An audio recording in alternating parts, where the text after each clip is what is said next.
بسم اللہ الرحمن الرحیم۔ بسم اللہ الرحمن الرحیم۔ پچھلے سبق میں یہاں تک بات پہنچ گئی تھی کہ دادا عبد المطلب نے حضرت عبداللہ یعنی محمد صلی اللہ علیہ وسلم کے والد کے بدلے 100 اونٹ ذبح کیے اور حضرت عبداللہ جو ہے بچ گئے۔ تو اس کی دادا عبد المطلب کو بہت زیادہ خوشی ہوئی، کیونکہ پہلے بھی نہیں چاہتے تھے دادا عبد المطلب کہ عبداللہ کو ذبح کیا جائے، لیکن منت مانی تھی۔ پھر قرآن راضی کے اندر بھی عبداللہ کا نام نکلا، اس لیے جو ہے ذبح کرنے کے لیے جا رہے تھے، لیکن ابو طالب نے روکا، ننیار والوں نے روکا، تو اس لیے دادا عبد المطلب اس چیز سے رک گئے۔ تو اس خوشی کے بعد عبد المطلب نے جو ہے عبداللہ سے کہا اپنے بیٹے سے کہ بھائی میں جو ہے آپ کی شادی کرنا چاہتا ہوں، کیونکہ جوان تھے، شادی کی عمر ہو چکی تھی۔ تو انہوں نے کہا ٹھیک ہے، ان کے لیے خوشی کی چیز بھی تھی، گویا کا ایک انعام بھی تھا۔ اور دادا عبد المطلب نے جو ہے ان کے بیٹے عبداللہ کا نام، یہ بھی ایک یونیک نام تھا، اس طرح کا نام بہت کم رکھا کرتے تھے پہلے۔ اور خاص طور اللہ کے رسول صلی اللہ علیہ وسلم نے خود فرمایا کہ اللہ تبارک و تعالیٰ کو سب سے بہترین نام جو لگتے ہیں وہ عبداللہ اور عبد الرحمن اس طرح کے نام ہوتے ہیں، اس میں عبد کا ذکر آئے اور اللہ کے جو ہے صفاتی نام یا اللہ کا ذاتی نام آ جائے، تو سب سے بہترین نام جو ہے وہ اللہ کے نزدیک عبداللہ ہے، کیونکہ اس میں اللہ کی بندگی جو ہے آ رہی ہے، اس میں اللہ کی عبداللہ یعنی اللہ کی بندگی کرنے والا۔ اس کے بعد جو ہے حضرت عبداللہ جو ہے ان کی شادی کی گئی بنو زہرہ کی ایک لڑکی حضرت آمنہ سے، جو اللہ کے رسول کی والدہ ہیں، اور حضرت عبداللہ کا نکاح حضرت آمنہ سے کیا گیا۔ حضرت آمنہ کا جو گھرانہ ہے وہ بڑا گھرانہ ہے، بنو زہرہ گھرانہ ہے، پہلے بتلایا تھا ہم نے، اس کی بات آئی تھی پہلے بھی، اور بڑا پاورفل اور اچھا گھرانہ تھا۔ تو حضرت عبداللہ کا نکاح حضرت آمنہ سے کیا گیا۔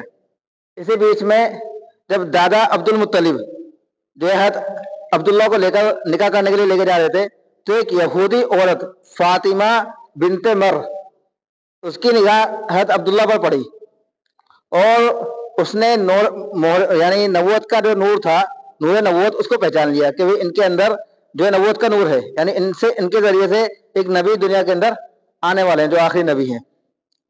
تو اس یہودی عورت نے حضرت عبداللہ سے بات کی اور کہا بھائی میں آپ کو 100 اونٹ دوں گی، آپ جو میرے ساتھ گویا کہ غلط کام کریں، میرے ساتھ گویا کہ زنا کر لیں، میں آپ کو اپنے وہ پیش کرتی ہوں، یا جو ہے مجھ سے نکاح کر لیں یا جو ہے زنا کر لیں۔ تو حضرت عبداللہ نے جو ہے توبہ کی اور کہا بھائی میں ایسا آدمی نہیں ہوں، کیونکہ اللہ تعالیٰ نے شریف النفس ان کو بنایا تھا، کیونکہ ان کی نسل سے نبی آنے، تو اس لیے اللہ تبارک و تعالیٰ نے ان کے والد کی بھی اس طرح کی چیزوں سے پہلے حفاظت کی تھی۔ اور حضرت عبداللہ نے جو ہے اس سے انکار کر کے اور دور ہٹ گئے اور پناہ مانگی اور کہا میں تو اپنے نکاح کے لیے جا رہا ہوں، میرا نکاح کی بات جو پکی ہو گئی، نکاح کا طے ہو گیا، اس لیے میں جا رہا ہوں۔ ان سے جو ہے پیچھا چھڑا کر حضرت عبداللہ وہاں سے چلے گئے۔ جانے کے بعد دادا عبد المطلب نے جو ہے حضرت آمنہ سے ان کا نکاح کیا۔ حضرت آمنہ کے والد کا نام ہے وہب، بات جو ہے اس سے پہلے آئی تھی، ہم نے بتلایا تھا، آمنہ بنت وہب، اور یہ آگے چل کر خلاف پر اللہ کے رسول سے ہی جو ان کا نسب مل جاتا ہے۔ وہب کا تو میرے خیال سے انتقال ہو چکا تھا، لیکن ان کے چاچا تھے وہیب۔ حضرت آمنہ جو ہے ان کے والد کا نام ہے وہب اور ان کے چاچا کا نام ہے وہیب، تو حضرت آمنہ جو ہے وہیب کے ہی سرپرستی کے اندر تھی۔ تو چاچا عبد المطلب نے جو ہے عبداللہ کا نکاح حضرت آمنہ سے کیا۔ اسی طرح اس کے علاوہ ایک دلچسپ بات یہ ہے، وہیب جو حضرت آمنہ کے چچا تھے، ان کی ایک بیٹی تھی حالہ، ٹھیک، تو وہ ان کے حضرت آمنہ کی چچا ذات بہن ہو گئی۔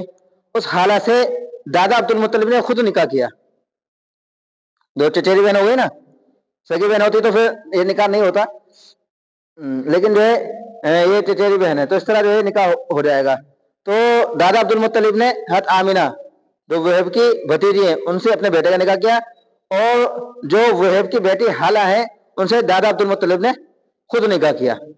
اور دادا عبد المطلب نے جو نکاح کیا حالہ سے، ان سے ایک بیٹے پیدا ہوئے حضرت حمزہ، حضرت حمزہ رضی اللہ عنہ، جو اللہ کے رسول کے چچا ہے، اللہ کے رسول کے 9 چچا ہے نا، 9 چچا کے اندر سب سے چھوٹے چچا جو ہے حضرت حمزہ ہیں۔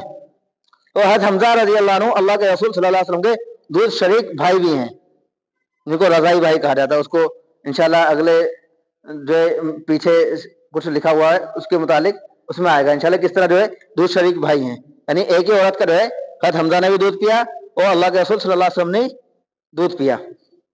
तो इस तरह है हमजा रज़ी अल्लाह अन्हु अल्लाह के रसूल के चचा भी हैं और अल्लाह के रसूल के दूध शरीक भाई भी हैं। इसके बाद जो है जब निकाह हो गया, निकाह होने के बाद अल्लाह के रसूल सल्लल्लाहु अलैहि वसल्लम वापस आए। जब वापस आ रहे थे तो वो औरत फिर दोबारा मिली, यहूदिया औरत जो थी फातिमा बिन्त उमर, वो फिर अब्दुल्ला को मिली। उन्होंने उनको बुलाया और कहा, अब्दुल्ला मैं जो है नाउज़ बिल्लाह फाहिशा औरत नहीं हूँ, मैंने आपको जो है एक ऑफर किया था 100 ऊँट का और मेरे साथ जो है आप इस तरह का काम कर लें, मैं जो है फाहिशा औरत नहीं हूँ, लेकिन मैंने आपके अंदर नूर नबूवत देखा था जो अब नहीं है फिलहाल, क्योंकि वहां रुक कर आए ना कुछ दिन, निकाह हुआ, निकाह होने का कुछ दिन रुके, फिर उनके अपनी बीवी के साथ रात गुजारी, फिर आ गए। जो इस वक्त जो है गोया कि अल्लाह के रसूल का जो नूर था वो हज़रत आमिना के पेट के अंदर जा चुका था, वापस आए जब वो नूर नहीं था तो उस औरत ने कहा कि अब्दुल्ला मैं जो नाउज़ बिल्लाह फाहिशा औरत नहीं हूँ, मैं उस नूर नबूवत को अपने अंदर लेना चाहती थी कि आखिरी नबी जो है मेरी नस्ल से आए, क्योंकि इससे पहले जो है इस तरह की बातें आई कि यहूदी सबसे ज्यादा इल्म वाले होते थे और नबी की सारी निशानियों उन्हें मालूम थी। कुरान पाक के अंदर अल्लाह तबारक व तआला ने बयान फरमाया, अल्लज़ीना यारिफूनहु कमा यारिफून अबनाअहुम, कि यहूदी नबी को यानी मोहम्मद सल्लल्लाहु अलैहि वसल्लम को इस तरह पहचानते जैसे कोई आदमी अपने बेटे को पहचानता है।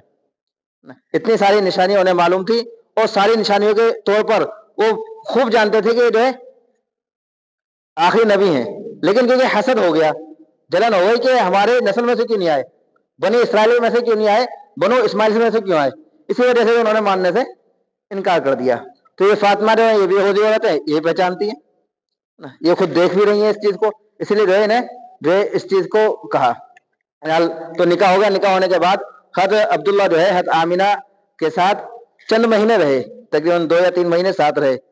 जैसे होता है शादी के बाद भाई कुछ दिन आदमी रहता है, उसके बाद क्योंकि कुरैश का जो बिजनेस था, कुरैश जो कमाने का जरिया था उनका तिजारत था, पहली बात आई, इसको बतला चुके हैं कई बार।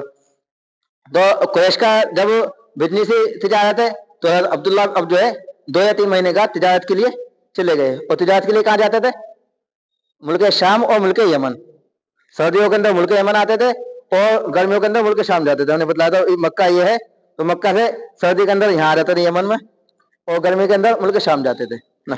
तो अब जो है गर्मी का सफर था तो अब्दुल्ला जो है मुल्क शाम गए, अब तिजारत के लिए मुल्क शाम गए। शाम में तिजारत करने का वापस आए तो मदीने के अंदर रुक गए। कहाँ रुक गए? तो मदीना बीच के अंदर है ना, जब मक्का से शाम जाएंगे तो मदीना बीच में पड़ेगा, तो जाते हुए रुके होंगे और आते भी जो है रुक गए, क्योंकि वहाँ रिश्तेदारी भी है, वहाँ जो है ननियाल भी है। क्या वहाँ पे ऐसे, इसलिए ये भी कहते हैं अल्लाह के रसूल के ननियाल, हालांकि वहाँ ननियाल जो है असल में वो अल्लाह के रसूल के वालिद अब्दुल्ला है, उनके भी जो है वालिद की ननियाल है। इस वाक़े को हमने बतलाया था।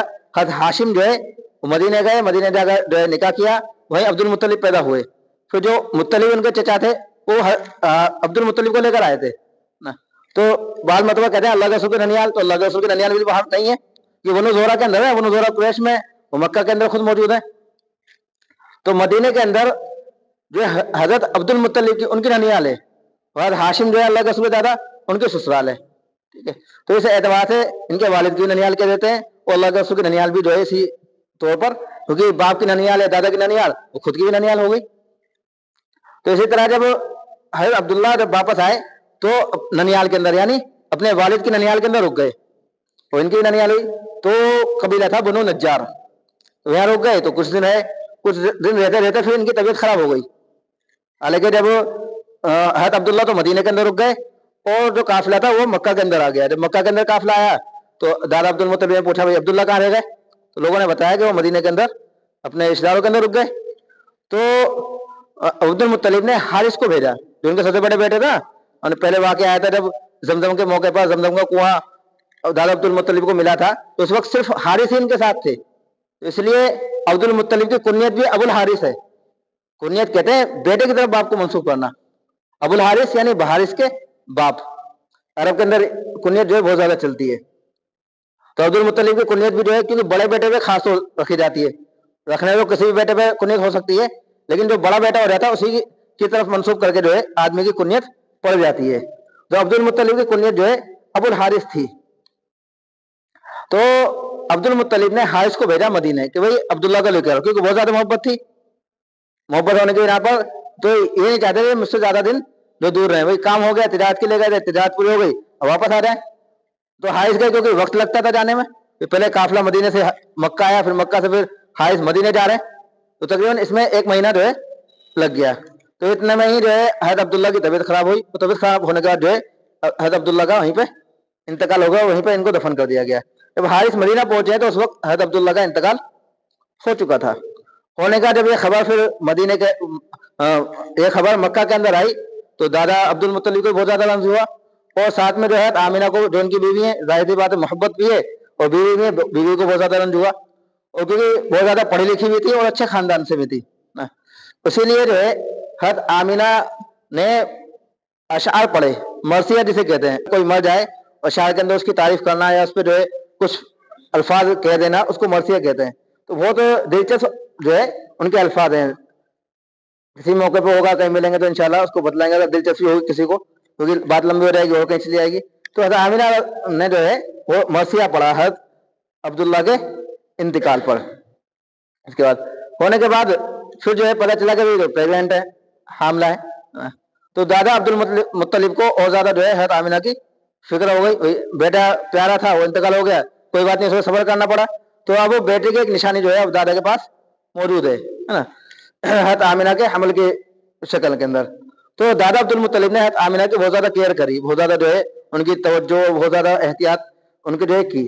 अब्दुल्ला ने जब इंतकाल किया तो उन्होंने क्या तरका छोड़ा, यानी अल्लाह के रसूल सल्लल्लाहु अलैहि वसल्लम को मिरास के अंदर क्या क्या चीज मिली। तरका कहते हैं जो मिरास के अंदर बाप छोड़ता है बच्चे के लिए, क्योंकि अल्लाह के रसूल सल्लल्लाहु अलैहि वसल्लम खाली अकेले है ना, और ना उनके बहन है ना कोई भाई है, और जो है चंद महीने शादी को हुए थे, उसके बाद इंतकाल हो गया।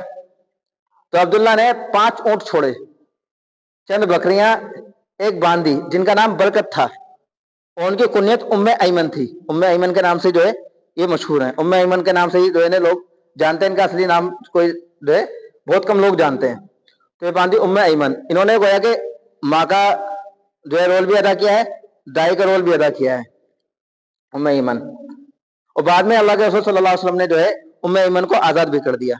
ये हज़रत अब्दुल्ला की बांदी थी, तो अल्लाह के रसूल के तरके में आ गए, अल्लाह के रसूल की बांदी बन गई।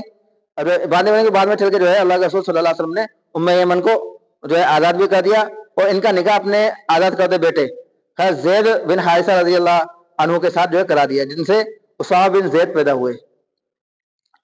इसी के बाद जो है असहाबे फील का वाकया पेश आया, जो हम तफसील से बता चुके पिछले। तो ये वाकया जो है 571 ईस्वी के अंदर पेश आया, जिस साल अल्लाह के रसूल सल्लल्लाहु अलैहि वसल्लम की पैदाइश हुई है। तकरीबन अल्लाह के रसूल सल्लल्लाहु अलैहि वसल्लम की पैदाइश से 40 से 50 दिन पहले जो है वाकया पेश आया, और इस वाकये को इरहास कहते हैं। एक तो होता है मौजिज़ा, मौजिज़ा कहते हैं नबी पर कोई ऐसी खर्क आदत काम हो जाए जो आमतौर पर किसी से नहीं होता, यानी असबाब के खिलाफ कोई काम हो, आदत के खिलाफ कोई काम हो, उस काम को तो अगर नबी के हाथ से हो रहा है उसको मौजिज़ा कहते हैं, नबी के अलावा किसी अल्लाह वाले के हाथ से हो रहा है तो उसे करामत कहते हैं। लेकिन वो नबी के हाथ से तो नहीं है, लेकिन नबी से पहले अगर वो इस तरह का काम हुआ है तो उसको क्या कहते हैं, इरहास। क्योंकि गोया के अबाबिल परिंदों का आना ना, और कंकड़ों का बरसाना, उससे जो हाथी का जो तबाह और बर्बाद हो जाना, वो सब गोया के खर्क आदत है, यानी गोया के वो ऐसा काम है जो आमतौर पर नहीं हो सकता, असबाब के खिलाफ है। तो ऐसे वाक्य को जो नबी की पैदाइश के करीब करीब हुए उनको इरहास कहते हैं।